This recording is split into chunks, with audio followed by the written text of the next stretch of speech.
Let's turn our attention to what's playing out over in Washington. Senators have agreed to a short-term deal to keep the government open, but both parties voting to raise the debt limit by $480 billion yesterday. The deal heads to the House next week, but we could be having this discussion all over again in a few months. Let's bring in our very own Rick Newman for the very latest on this.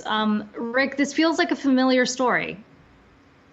Afraid so. It's a kick the can strategy. So we don't have to worry about this probably until December and possibly until January.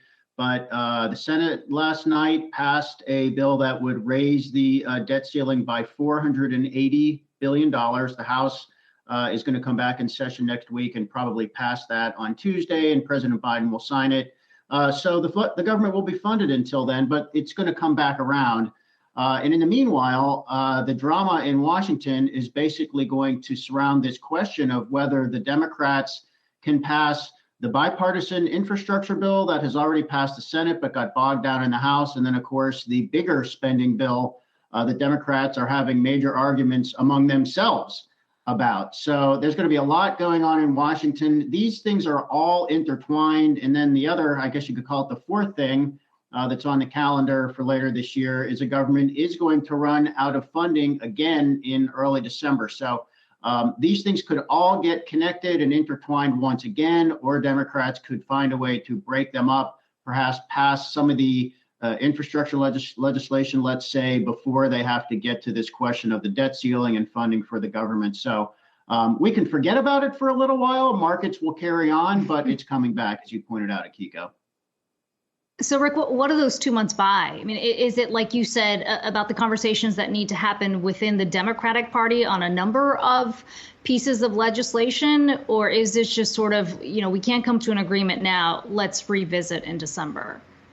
I think you have to break apart these different pieces of legislation to figure out the rationale for what's going on. So with the debt ceiling, every time this comes up, this is a fake man-made crisis that does not have to happen. But the reason that it happens is Democrats and Republicans each want to play this game of brinkmanship to see how much they can damage the other party. That's entirely what it's about. It's who can gain political leverage by being able to tar the other party either as completely irresponsible and willing to wreck the whole government, or completely fiscally reckless and willing to borrow ungodly amounts of money. That's all it's about. It's not about anything real. It's just about gaining political advantage.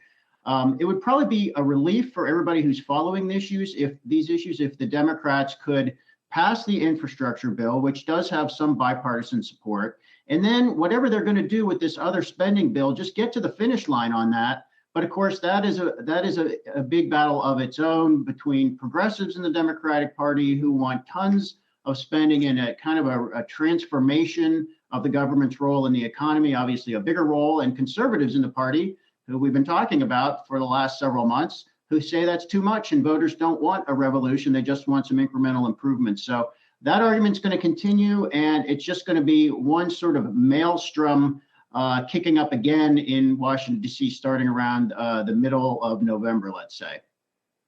Yeah, we all got that to look forward to here, Rick. We'll be waiting to see what happens out there. Rick Newman bringing us the latest there out of D.C. Appreciate